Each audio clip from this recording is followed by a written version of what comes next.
Saudara, pelaku kekerasan seksual di Nusa Tenggara Barat hari ini mengikuti rekonstruksi yang digelar Polda NTB di 3 lokasi tempat kejadian perkara. Puluhan adegan diperagakan tersangka yang merupakan penyandang disabilitas. Disaksikan Kompolnas, kuasa hukum dan juga pendamping korban, Polda Nusa Tenggara Barat menggelar rekonstruksi yang dihadiri tersangka kasus dugaan kekerasan seksual. Kami sengaja menyamarkan tersangka untuk menjaga mental korban kekerasan agar segera pulih. Dari 3 lokasi rekonstruksi, semula ada 28 adegan dalam BAP. Namun kemudian berkembang menjadi 49 adegan yang diperagakan berdasarkan keterangan yang diberikan tersangka.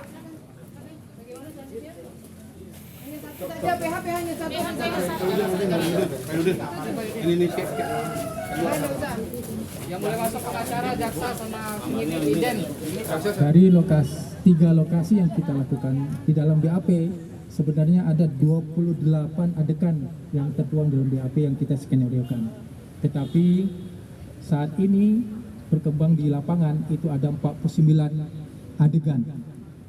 Hal ini disampaikan karena ada perkembangan perbuatan yang dilakukan oleh tersangka itu mengembang di lapangan. Kami laksanakan, kenapa? Karena kami mengakomodir keterangan-keterangan yang diberikan oleh tersangka dan perbuatan dilakukan di 3 TKP.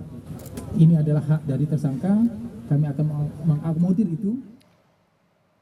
Lembaga Perlindungan Saksi dan Korban LPSK telah menerima permohonan perlindungan dari korban asusila yang dilakukan pemuda disabilitas di Kota Mataram, Nusa Tenggara Barat. Wakil Ketua LPSK Sri Suparyati menyebut LPSK telah atau berkomitmen untuk memberikan fasilitas guna memperkuat proses peradilan pidana. Sri juga menyampaikan ada sejumlah kendala dalam proses penegakan hukum kasus asusila pemuda disabilitas karena keterangan korban yang belum jadi basis utama.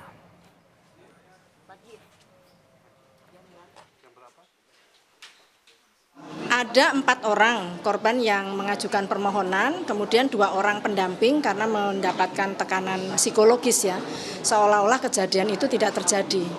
Padahal korban menyatakan itu terjadi. Itu yang kita fasilitasi untuk memperkuat proses peradilan pidana dan saya kira itu menjadi bagian kerja LPSK di dalam menguatkan proses peradilan pidana. Tugasnya LPSK memastikan bahwa keterangan yang diberikan oleh saksi korban adalah berdasarkan apa yang dia lihat, dia dengar, dan dia alami. Sebelumnya, Komisi Kepolisian Nasional Kompolnas mendatangi Mapolda NTB. Kompolnas mengawasi dan juga memantau langsung proses penanganan yang dilakukan tim penyidik Ditreskrimum Polda Nusa Tenggara Barat dalam kasus dugaan kekerasan seksual yang harus sesuai prosedur, terlebih melibatkan kelompok rentan baik tersangka penyandang disabilitas maupun ke-15 korban. Kompolnas juga memastikan hak-hak tersangka ataupun korban terpenuhi.